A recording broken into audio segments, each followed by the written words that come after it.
La sortie toute récente de Bowling Saturn de Patricia Mazui, qui se déroule en grande partie dans un bowling, nous a donné envie d'un petit sujet spécial, bowling dans Blow Up. Car en effet, des bowling au cinéma, il y en a. Au féminin avec Gina Rollins dans Love Streams, ou au masculin avec Jack Nicholson dans 5 pièces faciles, des bowling publics dans Rouge, ou des bowling privés dans L'Homme de Rio, des bowling pour ouvrir un film comme Bowling for Columbine, ou pour clore un film comme The Big Lebowski, des bowling aujourd'hui avec Swan Arlo dans Petit Paysan. C'est quoi votre pointure ? C'est 41. Hier avec Jennifer Jones dans Depuis ton départ, ou il y a encore plus longtemps avec John Goodman et ses copains dans Les Flintstones. Du bowling pour des strikes avec John Candy dans L'Oncle Buck. Du bowling pour des spares avec Sandra Locke dans Doux, dur et dingue. Ou du bowling pour des rien du tout avec Ryan Gosling dans Une fiancée pas comme les autres. Bref, du bowling au cinéma, en veux-tu, en voilà, de quoi bien évidemment faire un petit point sur la question. Et pour commencer, quelques films sont entièrement liés au bowling. C'est le cas par exemple de ce Bowling, réalisé en 2012 par Marie Castille, mention Char, dans lequel Mathilde Seigné et quelques autres, rejointes par Catherine Fro, tentent de sauver leur maternité menacée de fermeture, en participant notamment à un championnat de bowling régional. Citons également ce Strike des frères Farrelly qui décrit la rivalité entre deux champions pas comme les autres, Bill Murray et Woody Harrelson. Enfin, il y a évidemment The Big Lebowski des frères Cohen avec le trio éternel Steve Buscemi, Jeff Bridges et John Goodman qui passent leur temps au bowling, mais quelque chose nous dit que nous y reviendrons. Mais quoi d'autre ? Eh bien, certains personnages de l'histoire du cinéma travaillent dans un bowling. C'est le cas notamment dans Le Passager de la pluie de René Clément, Danny Cordy et sa fille Marlène Jobert qui tiennent un bowling sur la Côte d'Azur et entretiennent en parallèle des relations plutôt difficiles. Eh bien, dis-le que je bois trop. Tu bois trop, moi. Citons également Curling de Denis Côté, avec cet employé saisonnier qui entretient un bowling dans une petite ville du Québec. Calice. Sinon, on s'en voudrait d'oublier Jeff Bridges, tiens encore lui, chanteur sur le déclin dans Crazy Heart, qui se produit régulièrement dans un bowling.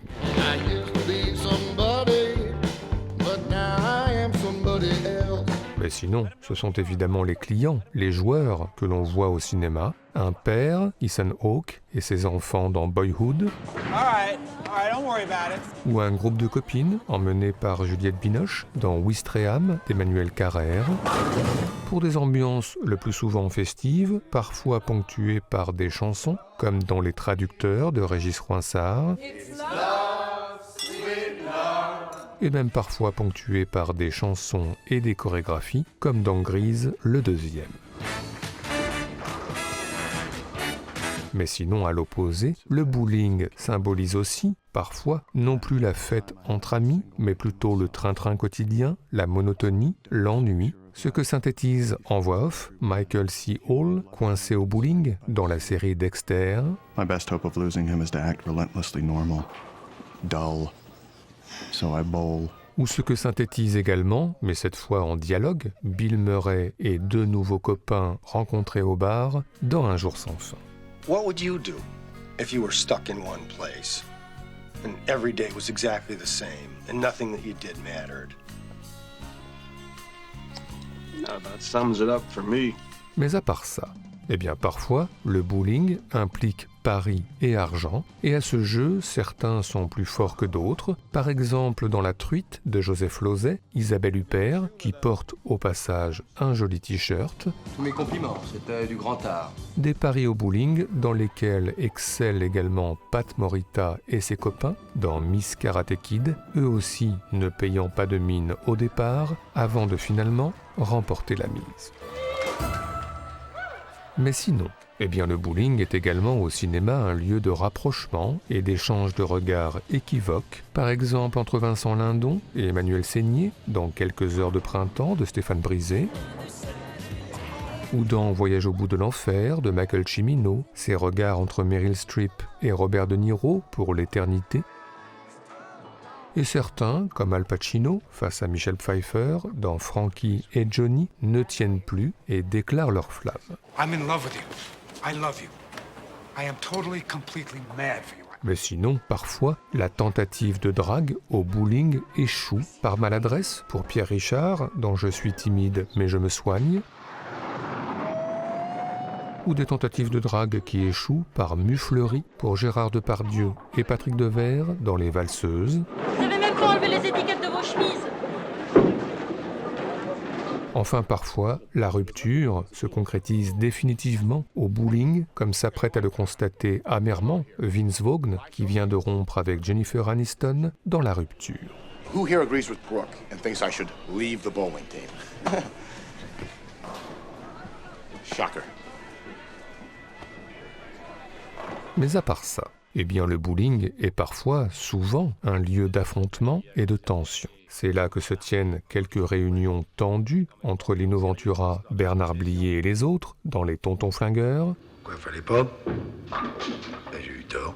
Mais aussi dans Les Nerfs à vif, version 1962, Grégory Peck au billard en famille, épié par un Robert Mitchum menaçant.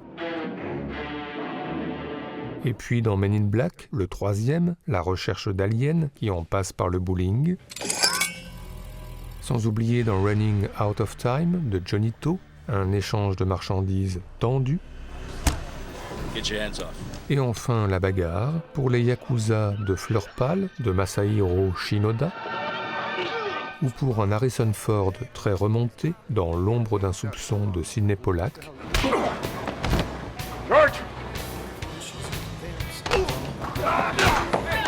Mais enfin, en termes de violence, rien ne vaut sans doute l'affrontement mémorable entre Daniel Day-Lewis et Paul Dano dans There Will Be Blood.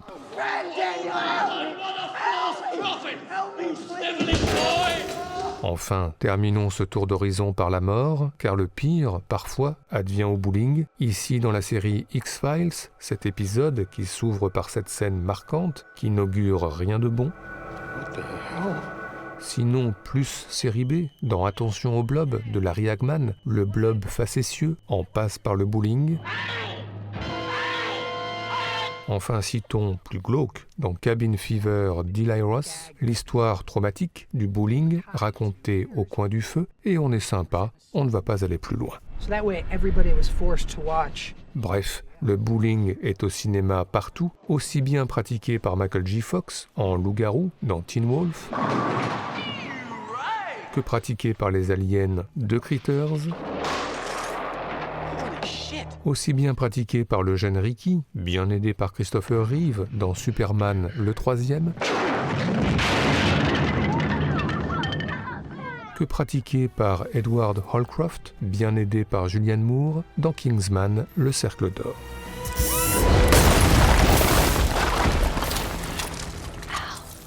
Et tout ceci nous a, comme d'habitude, donné des envies de classement. C'est donc parti avec un Michel Blanc qui régale dans Monsieur Hir pour notre traditionnel top 5 subjectif, celui des meilleures scènes de bowling de l'histoire du cinéma, en tous les cas pour nous.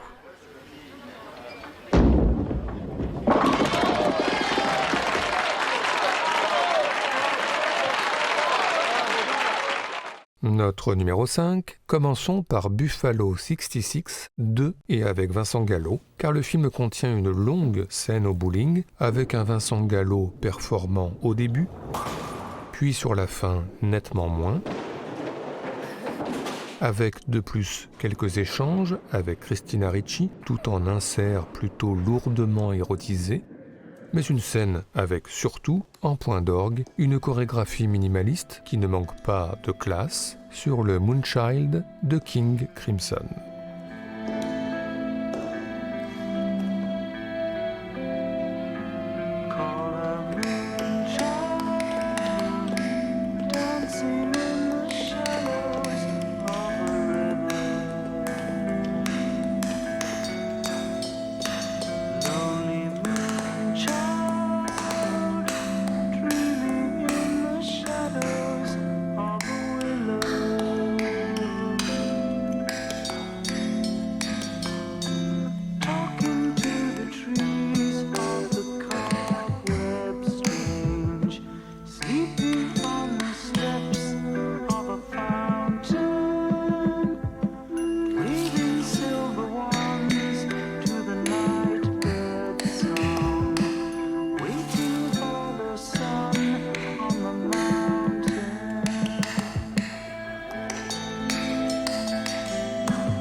Notre numéro 4 concerne Liaison fatale.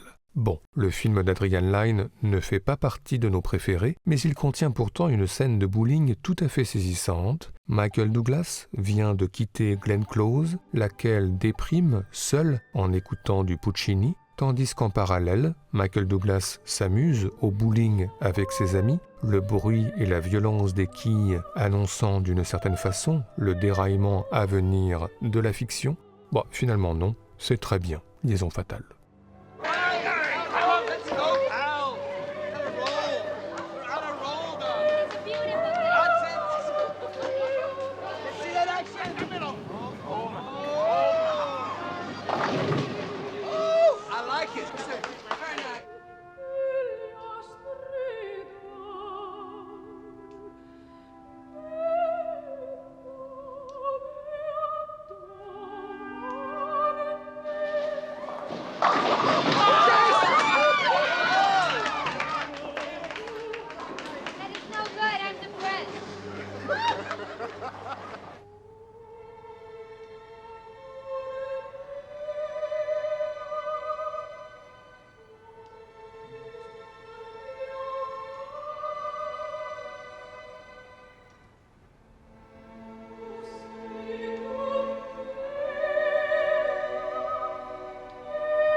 Notre numéro 3, Pierrot le Fou, de Jean-Luc Godard évidemment, car Anna Karina et Jean-Paul Belmondo en passent eux aussi par le bowling, et cela, Godard oblige, se devait d'être original, voire hors norme.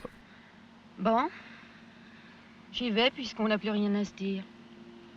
Rejoins-moi dans une demi-heure. Non.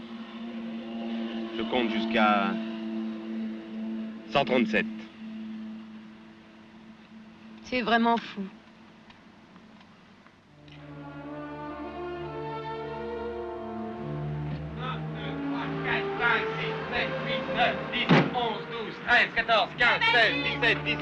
Démarre si t'as confiance, tu verras moi aussi. 18, 19, 20, 21, 22, 23, 24, 25, 26, 27, 28, 29, 30. 35, 41, 42, 43, 44, 45, 46, 47, 49, 50, 51, 52, 53, 54, 55, 56, 57,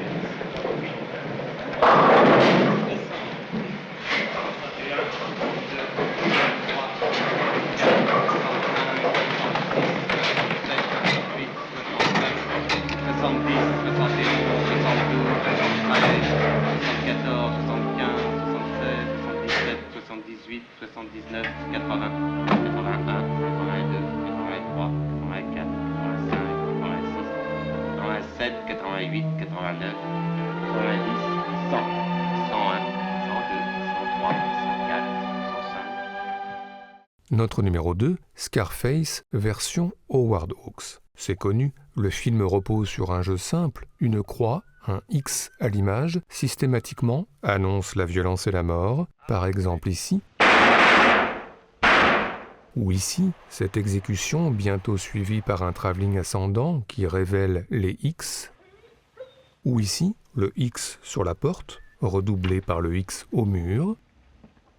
Mais notre préféré, dans cette scène de bowling, la mort de Boris Karloff, annoncée par le X du score.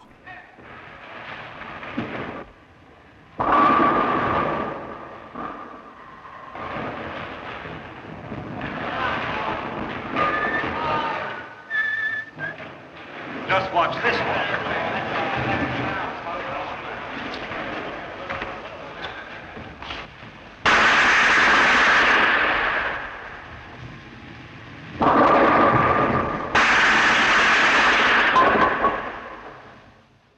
Enfin, notre numéro 1, nous avions dit que nous y reviendrions, alors allons-y. The Big Lebowski des frères Cohen, vraiment l'évidence de l'évidence. Car si nous avons évoqué le trio Jeff Bridges, Steve Buscemi, John Goodman, nous avons volontairement gardé John Turturro, alias Jesus, pour le top, et plus précisément son entrée en scène, tout à fait officieusement l'une des plus grandes de notre histoire du cinéma, sur le Hotel California des Eagles, version Gypsy Kings pour l'éternité.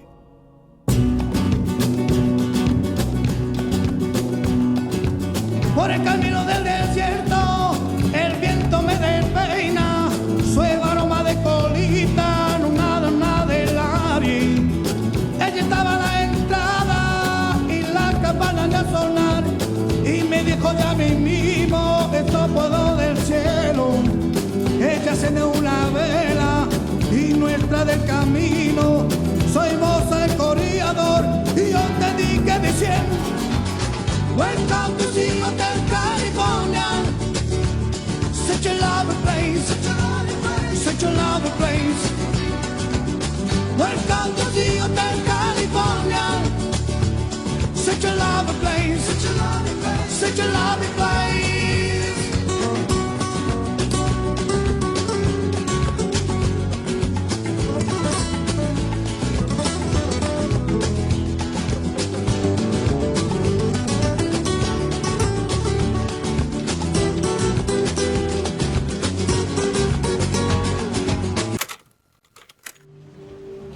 Jesus. You said it, man. Nobody fucks with the Jesus.